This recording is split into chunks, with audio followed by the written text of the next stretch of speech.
When vibration becomes extremely high, it actually becomes light. So light therapy would be a better form of healing when it comes to raising your vibration, and sound healing is a better form of healing when it comes to lowering your vibration. Combining the two at the same time would be a fifth dimensional form of healing.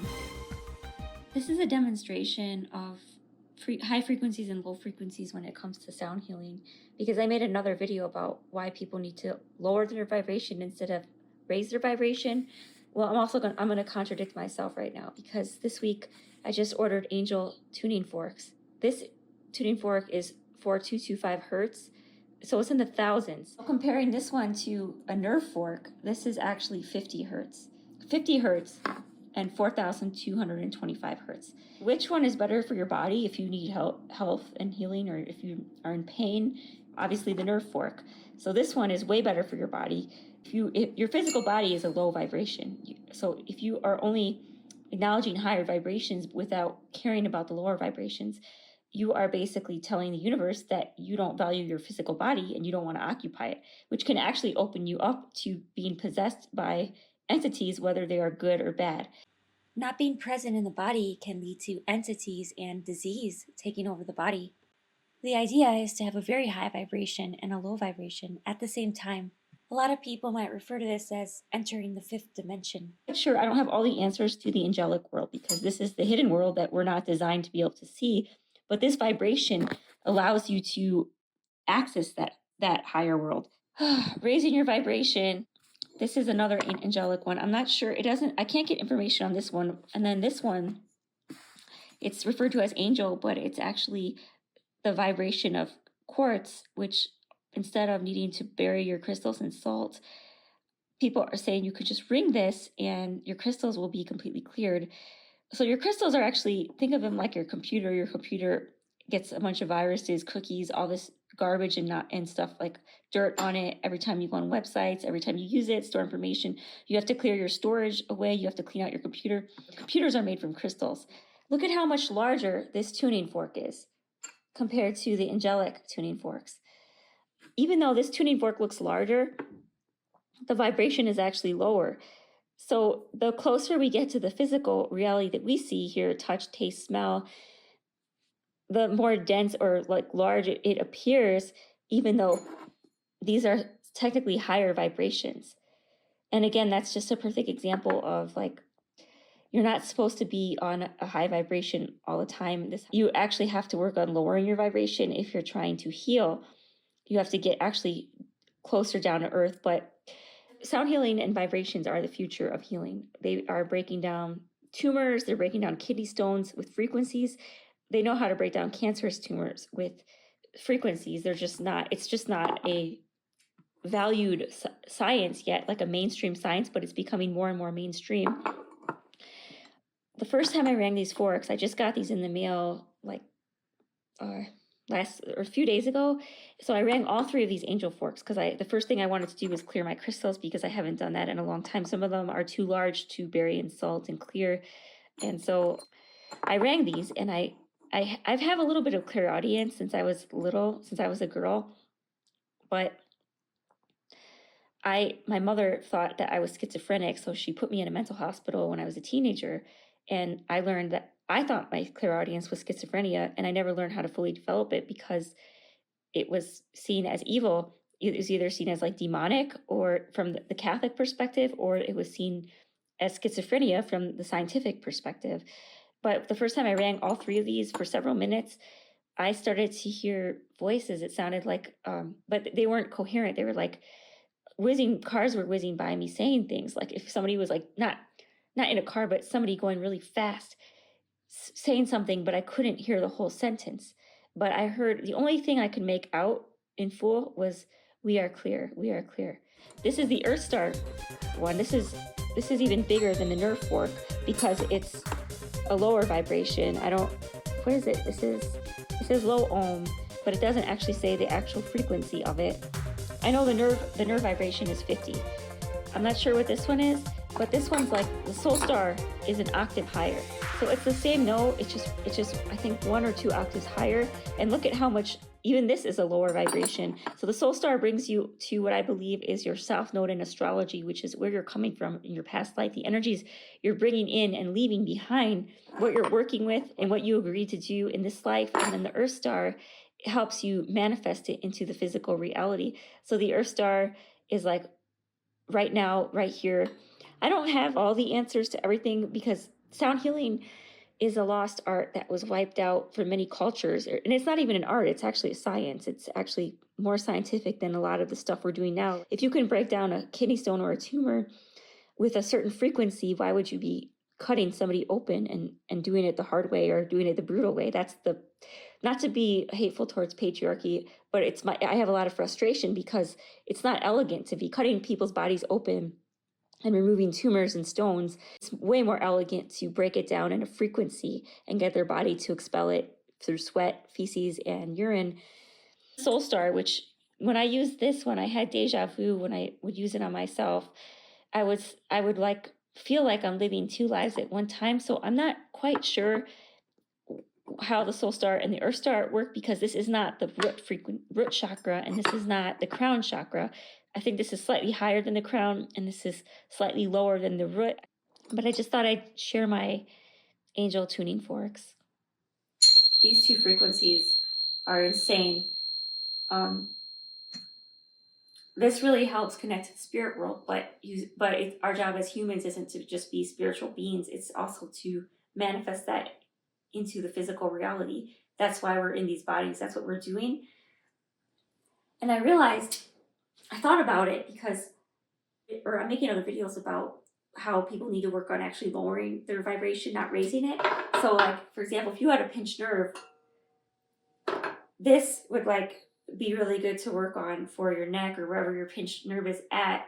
And it's a very, very low frequency in relative. I mean, this is how many times the angel frequencies are almost 40, they're 40 times higher than the nerve fork, which is 50 hertz. So think about how much lower that frequency is. If your body's not working, you need to lower your vibration. And I realized all this nonsense about vibrations being like, there's some chart on that everybody's reiterating, like from some Hindu person. It's like, just because you're Hindu doesn't mean you automatically know more about this stuff. But they say it's like the shame and fear is like 20 hertz. That's not even true at all. 20 hertz is not shame and fear. I think that's going from gamma to delta. So that's like in between being awake and being asleep. It's not actually a negative or a low or a evil vibration, which is what I'm trying to say is that there is some truth though when people say like, oh, well, you're just on a low vibration. What they really mean is negative vibration. So the closer you get to 0 hertz when it comes to like repairing your body, healing your body, that's the closer you get to the 0 or the earth frequency, which is like 7 to 8 hertz, 7.83 hertz, the Schumann resonance, the closer you get to that frequency, the more your physical body is able to heal. But if you cross that threshold into the negative frequencies, which is what I believe, but I can't find any information about this, when they say low vibrations are bad, I think the better term or more correct term would be negative vibrations. So the negative vibrations are bad. If an angel is 4,225 hertz, if that gets you into the stairway to heaven, into the angelic realm, the demonic realm would probably be negative 4,225 hertz, I'm thinking. So it would be like the inversion, the polarity of that.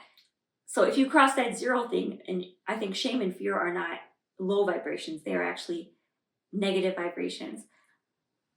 I think anger when you're using it at that point, like hate and anger, if you hate something that's literally like causing suffering, like you hate a structural system or you're frustrated, and you use that as momentum to change something, you are expelling energy, which can cause stress and DNA breakdown, which is, again, a negative vibration. Both fear and anger, if they're used as a momentum to allow somebody to get away from a bad situation, or in the case of anger, to change a very bad structure that's overall causing more suffering and soul loss, they are seen as good if they are temporarily, even though they are very negative vibrations on your body. I think shame is the most negative vibration because it's literally apologizing for life itself and feeling unworthy of being alive. If shame is the most negative vibration, then why do so many mainstream religions and marketing tactics want to keep people in constant states of shame. In relation to your body, a negative vibration is losing more life force than you are receiving.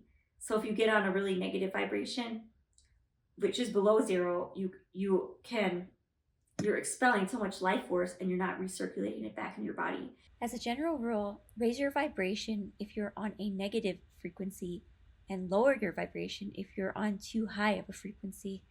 So fear is like you literally can't do anything but just try to protect your your physical existence, which actually puts you at a loss, because really you can't accomplish anything really in a state of fear, despite what the military industrial complex and the CIA agents try to tell people is that like all our breakthroughs are in war. That's not true. We just use the breakthroughs we already have to create really destructive weapons during war. But we already have those breakthroughs. When people do the most insight breakthroughs, it's actually when they're sleeping. A lot of people have dreams about like geniuses have dreams and they wake up solving these insane problems. So a lot of breakthroughs are not actually from being in a state of war and stress. They're actually from being in a neutralized state of sleep and a relaxed state of rest and a state of repair. Slightly positive though, because even though like the most reparative sleep is like in the decimal digits, so we're going from the 4,000 hertz, 4,225 hertz, all the way down to like 0.03 hertz in the most like delta sleep state. When the body gets almost to a 0 hertz delta sleep state, it could actually reverse age and repair DNA. Delta frequencies are also referred to as euthane frequencies. Euthane frequencies are very low, but still slightly positive, and they can't make tuning forks for these frequencies because the tuning fork would be so gigantic that nobody would be able to hold it. Low vibrations are actually very healing. You can see that the larger the tuning fork, the lower the frequency is, so the waves are going to go slower. And then the smaller the fork is, the waves are going to go like really fast. That's a high vibration. When vibration becomes extremely high, it actually becomes light. So light therapy would be a better form of healing when it comes to raising your vibration, and sound healing is a better form of healing when it comes to lowering your vibration. Combining the two at the same time would be a fifth dimensional form of healing, probably more advanced and futuristic than cutting people open and replacing their organs and all this other stuff.